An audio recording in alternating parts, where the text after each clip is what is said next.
Good morning, class 10th. I hope all of you are very well at your home. In previous lecture, we have completed first question of exercise 3.6. Okay. In today's lecture, we will try to solve some more word problems of same exercise.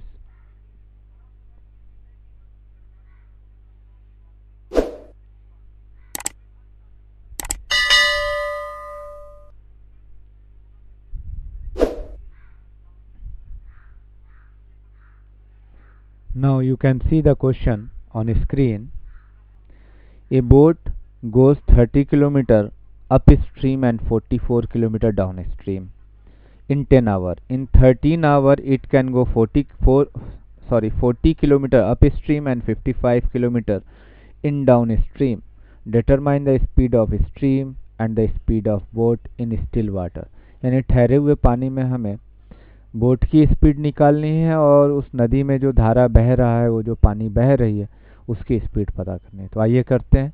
मान लेते हैं let the speed of boat in still water be x kilometer per hour and the speed of stream y kilometre per hour. Okay, इसको करने के बाद आपको क्या करना है, बोट की और स्ट्रीम की स्पीड को एक साथ कंसीडर करना है। कैसे लिखेंगे? Speed of boat in upstream okay, यानी हम लोग रिलेट कर रहे हैं स्पीड को, बोट की स्पीड को धारा की स्पीड से। तो इस समय क्या होगा, speed of boat in upstream. तो जैसे मान लीजिए कि फॉर एग्जांपल कि ये जो है धारा बह रही है और इसमें जो है ये बोट चल रही है। अगर धारा इस दिशा में बह रही हो और बोट जो है इस दिशा में आगे बढ़ रही हो, तो इस सिचुएशन में अगर बोट 40 किलोमीटर पर आवर की रफ्तार से जा रही हो और धारा की जो है रफ्तार 10 किलोमीटर पर आवर की रफ्तार हो, तो एक्चुअल जो रिजल्टिंग स्पीड होगा इसका, वो होगा 40 minus 10 is equal to 30 kilometre per hour. Okay, क्योंकि ये 10 किलोमीटर जो है इसको रेजिस्ट करेगा, रोकेगा। तो इस सिचुएशन में जब भी बात होगी अप स्ट्रीम की, इस केस में आपको क्या करना है, स्पीड को सब्ट्रैक्ट कर देना है। ओके, तो यहाँ पे speed of boat in upstream क्या हो जाएगा, x minus y kilometre per hour. Okay, अब अगर हम लोग बात कर लेते हैं डाउन स्ट्रीम की, तो डाउन स्ट्रीम का मतलब क्या है, जब धारा की दिशा और बोट की दिशा सेम हो। ओके, यानी speed of boat in down stream, इसमें आप देख सकते हैं 10 किलोमीटर की जो स्पीड है वो धारा की है और 40 किलोमीटर जो स्पीड है वो बोट की है, और दोनों सेम डायरेक्शन में। तो इस कंडीशन में जो रिजल्टिंग स्पीड होगा वो आपको दिखेगा 50 किलोमीटर पर आवर। ओके, यानी जब डाउन स्ट्रीम की बात होगी तो हमें स्पीड को क्या करना है, ऐड कर देना है। तो आई होप कि आप लोगों को बात ये समझ में आ रही होगी क्योंकि यहाँ हम लोग रिलेटिव स्पीड की बात कर रहे हैं, रिलेटिविटी की बात कर रहे हैं। तो यहाँ पर स्पीड हो गई x plus y kilometre per hour. Okay, अब आइए इक्वेशन बनाते हैं। केस वन क्या कह रहा है, आप देख सकते हैं, a boat goes 30 kilometre upstream and 44 kilometre downstream in 10 hour. बात समझना, अगर हम बेसिक से फॉर्मूले जिसका इस्तेमाल हम लोग पिछले कई क्लासेस में कर चुके हैं, जैसे speed is equal to distance upon में टाइम, या time is equal to distance upon में स्पीड। ओके, तो ये सारी चीज़ें हम लोगों ने जो है की है। तो अब यहाँ पर आपको क्या ध्यान देना है, यहाँ पर ध्यान देना है आपको जो भी वेरिएबल दिया हो। तो क्वेश्चन में क्या कह रहा है कि 10 घंटे में एक जो नाव है वो 44 किलोमीटर जाती है डाउन स्ट्रीम में और 30 किलोमीटर जाती है अप स्ट्रीम में। तो सिंपल सी बात है, तो हम लोगों ने जो है कि निकाल लेना है। ओके, तो आइए करते हैं। तो हम लोगों ने क्या करना है, टाइम को इक्वेट करना है, बात समझिए। तो बहुत सिंपल सी बात है। आगे क्या बोल रहा है कि 10 घंटे लग रहे हैं भाई। 10 घंटे किस केस में लग रहे हैं, यानी बोट जो है अप स्ट्रीम में जाने पर और डाउन स्ट्रीम में जाने पे जो टोटल टाइम है वो 10 आवर है। ठीक है। तो अब हम लोग यहाँ ध्यान देते हैं, क्वेश्चन क्या कह रहा है, 30 किलोमीटर अप स्ट्रीम। तो अप स्ट्रीम तो हमने जो है कि इसे टाइम के टर्म्स में लिखना है। तो time is equal to distance upon में स्पीड। तो 30 किलोमीटर अपॉन में स्पीड क्या हो जाएगी, बात हो रही है अप स्ट्रीम की, तो स्पीड हो जाएगी x minus y. Okay, plus आगे बढ़ते हैं, आगे बोल रहा है 44 किलोमीटर इन डाउन स्ट्रीम। तो 44 किलोमीटर और डाउन स्ट्रीम में स्पीड क्या होगी, रिलेटिव x प्लस वाई। तो ये हम लोगों ने इक्वेशन का फॉर्मेशन किया। लेकिन चूंकि टॉपिक चल रहा है कि इक्वेशन को हमें रिड्यूस भी करना होता है, तो हम यहाँ मान लेंगे लेट 1 अपॉन में x minus y is equal to u and 1 upon में x plus y is equal to v। Okay, then ये इक्वेशन हो जाएगा 30u plus 44v is equal to 10 से इक्वेशन 1। तब हम लोगों ने पहला इक्वेशन पाया। केस 2 पर आते हैं। केस 2 पर आइए। केस 2 आपको क्या देगा, आगे पढ़ते हैं क्वेश्चन को। It can go 40 kilometre upstream and 55 kilometre in downstream in 13 hour. 13 घंटे में ये कितना जा रहा है, 40 किलोमीटर अप स्ट्रीम। तो 40 अपॉन में अप स्ट्रीम की speed x minus Y plus 55 kilometre downstream, so x plus Y, और टाइम कितना ले रहा है, 13। इसमें समझने वाली बात क्या थी कि जब हम राइट हैंड साइड में कोई यूनिट कंसीडर करते हैं तो ये वैल्यू जो है रिप्रेजेंट कर रहा है टाइम को, और ये टोटल टाइम है। तो इसीलिए लेफ्ट हैंड साइड में भी जो भी इंफॉर्मेशन होगी हम उसे टाइम्स के टर्म में ही लिखेंगे। और अभी मैंने बताया टाइम इज इक्वल टू होता है डिस्टेंस अपॉन में स्पीड। तो अगर आपने डिस्टेंस अपॉन में स्पीड लिखा तो वो भी टाइम ही है ना। तो ये हो जाएगा हमारा 40u plus 55v is equal to 13 से इक्वेशन 2। अभी क्या करना है, अभी जो है सिंप्लीफाई करना है। आप देखें किसको कर सकते हैं सिंप्लीफाई। तो जैसा कि मैंने आपको बताया कि सबसे पहले हम लोगों को साइन का एनालिसिस, तो दोनों में साइन क्या है, पॉजिटिव है, इसका मतलब सब्ट्रैक्ट करना होगा। देन हम जो है चेक करेंगे कि किसका कोफिशिएंट जो है सेम किया जाए। तो हमने जो है कि किसी को भी कंसीडर कर लेना है। जैसे मान लीजिए 40 एंड 30, तो 40 और 30 का एलसीएम जो है 120 हो जाएगा। तो इसका मतलब इसमें 4 से मल्टीप्लाई करेंगे और इसमें 3 से मल्टीप्लाई करेंगे। ओके, और देन सब्ट्रैक्ट कर देंगे। एक काम ये कर सकते हैं, अगर आप एलिमिनेशन मेथड यूज़ कर रहे हैं तब। अगर आप क्रॉस मल्टीप्लिकेशन मेथड यूज़ कर रहे हैं तो क्रॉस मल्टीप्लिकेशन मेथड में चीज़ें बदल जाएंगी, जैसा कि आपको मालूम है। तो हम लोग फिलहाल एलिमिनेशन मेथड को यूज़ करने जा रहे हैं। तो क्या लिखेंगे, पहले थोड़ा आप जो है इस तरीके से भी देख लें कि किससे मल्टीप्लाई करने पे बड़ी वैल्यू मिलेगी। अगर इसमें 4 से कर रहे हैं तो 4 4 जा 16, ओके, एंड 4 4 जा 16, तो 17, तो 176। इसमें 3 से कर रहे हैं, 5 3 जा 15, 5 3 जा 15, ओके, तो 165। तो ये जो है कि वैल्यू मल्टीप्लाई करने के बाद बड़ी आएगी, इसीलिए इसको पहले रखते हैं। लिखेंगे equation 1 multiply by 4 minus equation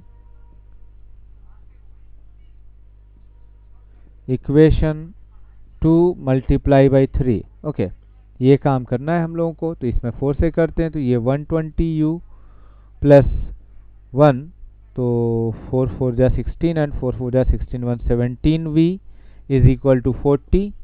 और इसमें 3 से करते हैं, 120u प्लस ये हो जाएगा आपका 5 3 जा 15 एंड 5 3 जा 15, और ये 16v इज इक्वल टू 13, तो 13 3 जा, ठीक है,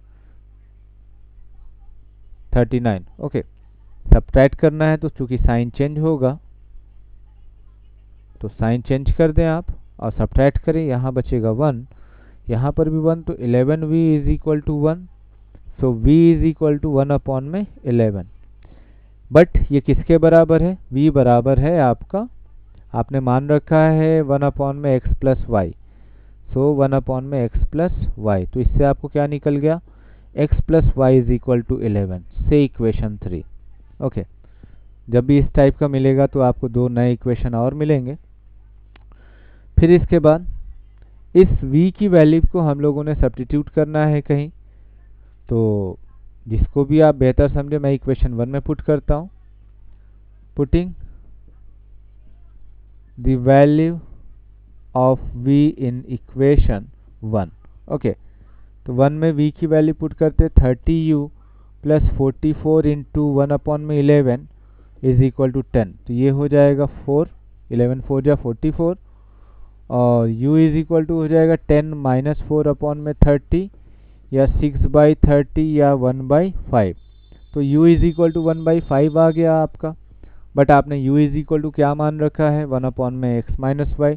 तो 1/x-y, जिससे क्या निकल कर आ गया, x minus y is equal to 5 से इक्वेशन 4।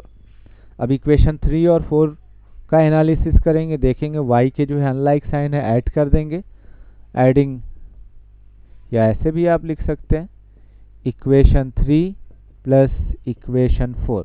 बेहतर है कि आप स्टेटमेंट में लिखें, मैं स्पेस कम होने की वजह से इस तरीके को एब्रीविएशन फॉर्म जो है इस्तेमाल करता हूँ, आप एक्सपेंड करके ही लिखें, बेहतर है। Okay, so x plus y is equal to 11 and x minus y is equal to 5।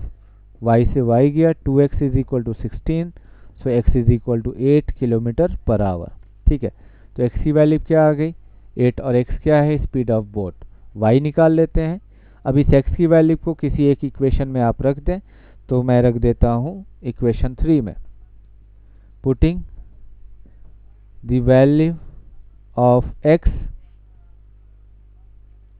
In equation 3। Okay, equation 3 में रखते हैं। इक्वेशन 3 क्या, x plus y is equal to 11, so y is equal to 11 minus x या 11 minus 8 या 3 kilometre per our.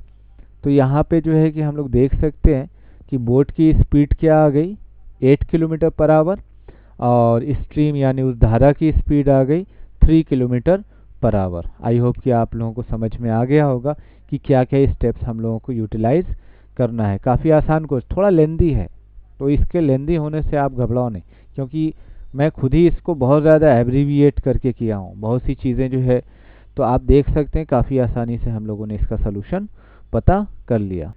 Now this is the first part of question number 2. Okay, you can see on your screen.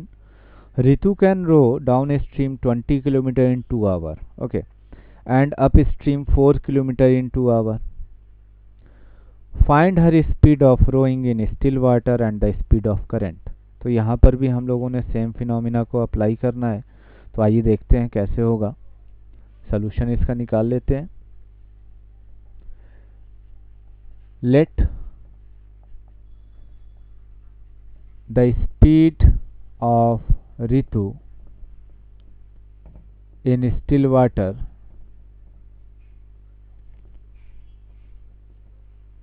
be x kilometre per hour. Okay, हम लोगों ने मान लिया कि speed जो x kilometre per hour है, and the speed of current, current यानी धारा या stream, be y kilometre per hour. Okay, तो जैसा कि मैंने बताया था आपको क्या करना है, जब भी इस टाइप के क्वेश्चन होंगे तो आपको जो है relative speed and relative speed निकाल लेनी है उस बोट की या जो भी स्विमर है उसकी, किसके सापेक्ष में, विथ रिस्पेक्ट टू स्ट्रीम और करंट। ओके, तो यहाँ हम निकाल लेंगे। पहली बात निकलेगी स्पीड इन अपस्ट्रीम, अपस्ट्रीम, चाहे तो पूरा स्टेटमेंट लिखे, speed of Ritu in upstream is equal to x minus y kilometre per hour, and speed in downstream, stream x plus y kilometre per hour. Okay, इतना काम आपको कर लेना है सबसे पहली चीज़। अब इसके बाद क्वेश्चन का एनालिसिस करेंगे। According to question case one देखते हैं क्या है। Ritu can row downstream 20 kilometre in 2 hour. Okay, 2 घंटे में ये जो है 20 किलोमीटर तैर सकती है। तो इससे पहला केस बन गया 2 घंटे, और इस 2 घंटे को हमें जो है कि चूंकि ये 2 घंटा है टाइम है, तो इधर भी टाइम रखना है, तो टाइम को क्या लिख सकते हैं, स्पीड अपॉन में सॉरी डिस्टेंस अपॉन में स्पीड। तो कितना डिस्टेंस ये कवर कर रही है, 20 किलोमीटर। Okay, 20 kilometre. और स्पीड इसकी कैसी होगी ये डिसाइड करना है कि ये किस स्ट्रीम में बह रही है, तो डाउन स्ट्रीम में। तो डाउन स्ट्रीम में क्या होगा, x प्लस वाई। ओके, तो इससे आपका इक्वेशन बन जाएगा 2x plus 2y is equal to 20, और x plus y is equal to 10 kilometre. ये पहला इक्वेशन बन गया आपका। केस 2 पर आते हैं। अभी भी 2 ही घंटे की बात हो रही है। And upstream 4 kilometre in 2 hour, यानी धारा के विपरीत ये 4 ही किलोमीटर चल रही लेकिन 2 घंटा ले रही। तो 4 किलोमीटर, तो अप स्ट्रीम में क्या होगा, x माइनस वाई। तो ये हो जाएगा 2x minus 2y is equal to 4 या हो जाएगा x minus y is equal to 2 से इक्वेशन 2। ओके, तो ये थोड़ा आसान क्वेश्चन था। इसमें इक्वेशन 1 और 2 को जब हम एनालिसिस करेंगे तो y के कोफिशिएंट्स जो हैं बराबर हैं और y का साइन अनलाइक है। तो हम ऐड कर देंगे इक्वेशन 1 प्लस इक्वेशन 2, यानी इन दोनों इक्वेशन को ऐड कर लेना है। So x plus y is equal to 10 and x minus y is equal to 2। Calculate करेंगे 2x is equal to 12, so x is equal to 6 kilometre per hour. यानी ऋतु की ठहरे हुए पानी में स्पीड कितनी होती, 6 किलोमीटर पर आवर। फिर इसको हम सब्स्टिट्यूट कर लेंगे किसी में, इक्वेशन मान लीजिए इक्वेशन 1 में, substituting the value of x in equation 1। Okay, equation 1, तो 1 क्या है भाई, x plus y is equal to 10।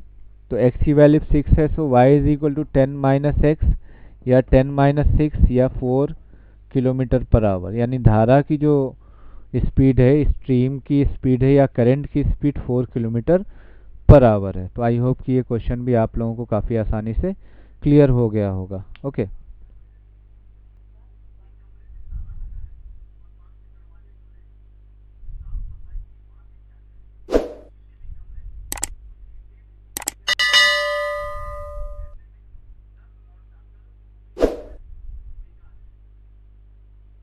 Now you can see the homework on this screen.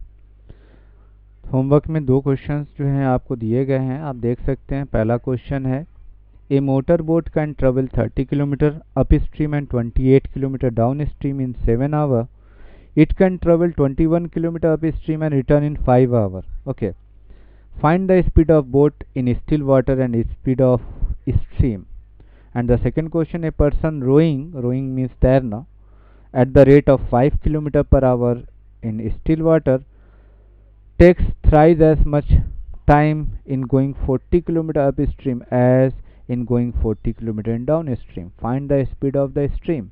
So both are very easy question, and I hope all of you will try to do it by yourself। And the solution I hope you can send, or you will send on my WhatsApp number in evening। Okay, so thank you for watching। तो मिलते हैं next video में बाकी जो questions बचे हुए हैं उसके साथ। ओके, सो अपना ध्यान रखिए और अच्छे से पढ़ाई कीजिए। टाटा, बाय बाय।